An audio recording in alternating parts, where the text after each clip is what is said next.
कि यूरोप में नहीं मिलती, अमेरिका में नहीं मिलती, दुनिया के 56 देशों में गरम रोटी नहीं मिलती, क्योंकि उसको बनाना नहीं जानता कोई।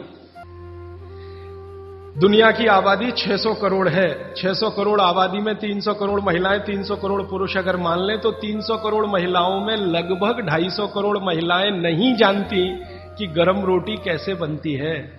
आटे के बारे में वो कहते हैं जितना ताजा इस्तेमाल किया उतना ही बेहतरीन है। रोटी के बारे में कहते हैं 48 मिनट के अंदर खा लेना चाहिए। और पिसा हुआ आटा वो ये कहते हैं कि 15 दिन से ज्यादा पुराना कभी भी मत खाना। 15 दिन मैक्सिमम, वो भी गेहूं के लिए। ये चना और मक्की और ज्वारी, इसके लिए तो 7 ही दिन कहा हुआ। 7 दिन से ज्यादा पुराना नहीं खा सकते, क्योंकि वही किस्सा है, उसकी माइक्रो न्यूट्रिएंट कैपेसिटी लगातार कम होती चली जाती है। तो अब आप बोलेंगे जी ताजा आटा कहां से लाएं? ये जो यूरोप और अमेरिका में रहने वाले लोग हैं ना, इनका जो डीएनए है और हमारा जो हम भारत, पाकिस्तान, बांग्लादेश में रहने, इनका बिल्कुल डिफरेंट है। जो दुनिया के गर्म देश हैं, सारे धर्म यहीं से निकले। आपको मालूम है ईसाईयत यहीं से निकली, पूर्व से ही निकली। इस्लाम भी पूर्व से निकला। हमारा हिंदू धर्म जिसको सनातन मानते हैं, ये भी पूर्व से निकला। पश्चिम से कोई धर्म आज तक निकला ही नहीं। ईसाईयत निकलने का स्थान बेथलम है ना, बेथलम इजराइल, वो पूर्व में है। ईसाईयत के बाद इस्लाम के निकलने का स्थान वो भी वही है, बेथलम में। वो एक ही स्थान के लिए मर रहे हैं कि ये मेरा कि ये तेरा, और लड़ाई 60 साल से चल रही है। और वो 10 स्क्वायर फीट की जगह है बस। हां, 10 स्क्वायर फीट की जगह में 33 करोड़ मर गए, और छोड़ना नहीं चाहते। ये मैं ले लूं कि ये तू ले ले, ये फिलिस्तीन का कि ये इजराइल का। तो ये फिलिस्तीन और इजराइल यूरोप में नहीं है, एशिया में है, और एशिया दुनिया के पूर्व में है। तो सारे धर्म पूर्व से ही निकले हैं, क्योंकि पूर्व का डीएनए कुछ इस तरह का है। पश्चिम से धर्म निकला नहीं कोई, क्योंकि डीएनए दूसरे तरह का है। तो ये डीएनए का दोष है, हम धर्म को मानते हैं। इसलिए शायद जैन शास्त्रों में, जैन आचार्यों ने, जैन संतों ने इसको धर्म से जोड़ दिया। तो ये धर्म से जुड़ा हुआ विज्ञान की बात है।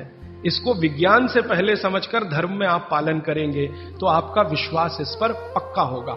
इसलिए ये 48 मिनट याद रखिए। सब माताएं, बहनें और भाई याद रखें, भोजन पका तो 48 मिनट में हो ही जाना, खा ही लेना। इसलिए शायद पुरानी परंपरा हमारे देश में है, गरम खाना खाओ, माने वो 48 मिनट के पहले हो जाए। गरम गरम रोटी बना के खिलाओ या गरम गरम रोटी खाओ। आपको शायद मालूम नहीं है, आप में से जो यूरोप और अमेरिका ज्यादा घूमते हैं वो इसका अंदाजा लगाएंगे कि गरम रोटी का महत्व क्या है। क्योंकि यूरोप में नहीं मिलती, अमेरिका में नहीं मिलती, दुनिया के 56 देशों में गरम रोटी नहीं मिलती, क्योंकि उसको बनाना नहीं जानता कोई। दुनिया की आबादी 600 करोड़ है। 600 करोड़ आबादी में 300 करोड़ महिलाएं, 300 करोड़ पुरुष अगर मान लें तो 300 करोड़ महिलाओं में लगभग 250 करोड़ महिलाएं नहीं जानती कि गरम रोटी कैसे बनती है। उनके पास गेहूं का आटा है, गेहूं का आटा भी है, क्योंकि यूरोप के कई देशों में गेहूं है। अमेरिका में गेहूं पैदा होता है, कनाडा में भी गेहूं पैदा होता है। गेहूं ठंडी की फसल है, तो ठंडे देशों में होता। तो गेहूं है, गेहूं का आटा भी है, रोटी बनाना नहीं आता। क्यों? कोई यूनिवर्सिटी नहीं है वहां जो सिखाए इसको, कोई कॉलेज नहीं है जो सिखाए इसको। तो यूनिवर्सिटी, कॉलेज नहीं है, और कोई मां नहीं है जो अपनी बेटी को सिखाए, क्योंकि मां को नहीं आता तो बेटी को क्या सिखाए। और हजारों लाखों सालों से वहां ये चक्कर चल रहा, रोटी बनाना नहीं आता।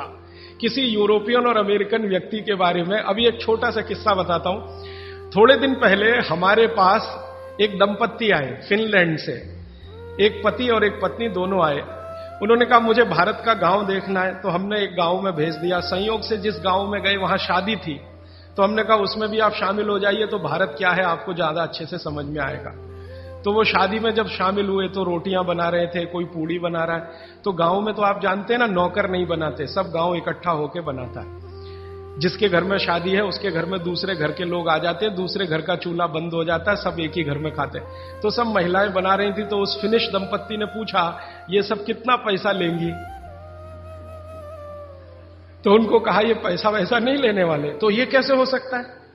तो हमने कहा ये है क्योंकि भारत कोऑपरेशन पे चलता है, कंपटीशन से नहीं चलता ये देश। हमारे समाज में कोऑपरेशन है, कंपटीशन नहीं है।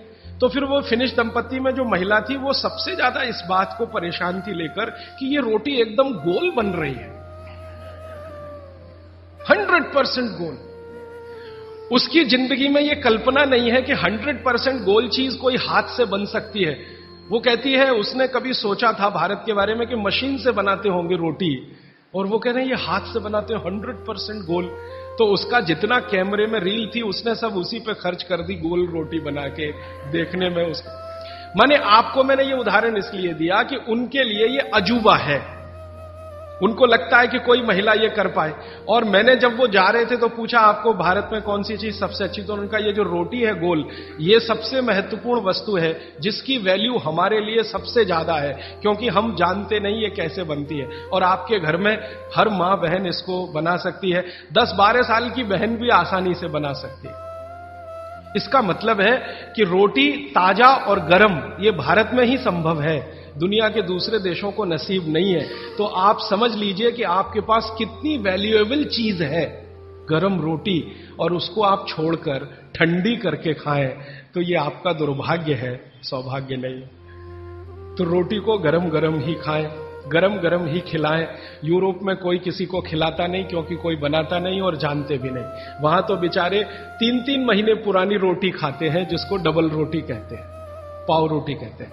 मैंने एक सिंपल कैलकुलेशन किया था कि पाव रोटी बनने के बाद और खाने तक 90 दिन निकल जाते हैं अमेरिका और यूरोप में। पता है क्या कि गेहूं हर जगह होता नहीं, कुछ जगह होता।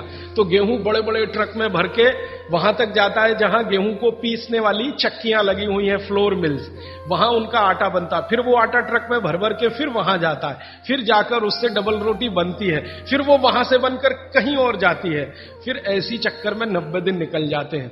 हमारे आयुर्वेद शास्त्र में भागवत जी कहते हैं कि आटे को जितना ताजा इस्तेमाल किया उतना ही बेहतरीन है। आटे के बारे में वो कहते हैं जितना ताजा इस्तेमाल किया उतना ही बेहतरीन है। रोटी के बारे में कहते हैं 48 मिनट के अंदर खा लेना चाहिए। और पिसा हुआ आटा वो ये कहते हैं कि 15 दिन से ज्यादा पुराना कभी भी मत खाना, 15 दिन मैक्सिमम, वो भी गेहूं के लिए। ये चना और मक्की और ज्वारी इसके लिए तो 7 ही दिन कहा उन्होंने, 7 दिन से ज्यादा पुराना नहीं खा सकते, क्योंकि वही किस्सा है, उसकी माइक्रो न्यूट्रिएंट कैपेसिटी लगातार कम होती चली जाती है। तो अब आप बोलेंगे जी ताजा आटा कहां से लाएं? चक्की है, जिंदाबाद। हिंदुस्तान में हजारों लाखों वर्षों से आटा ताजा बनाकर रोटी बनाने की परंपरा है कि नहीं? जो माताएं यहां बुजुर्ग हैं इन्होंने अपना गांव देखा होगा, अपने गांव के घर की चक्की देखी होगी। ये चक्की पे मैंने थोड़ा रिसर्च किया कि ये क्या अद्भुत चीज बनाई है हमारे ऋषि मुनियों ने। ये दुनिया की ऐसी अद्भुत मशीन है जो आपको ताजा आटा तो देती ही है आपके शरीर की स्वास्थ्य के लिए, और आपके अंदर की मांसपेशियों को हमेशा फ्लेक्सिबल रखती है।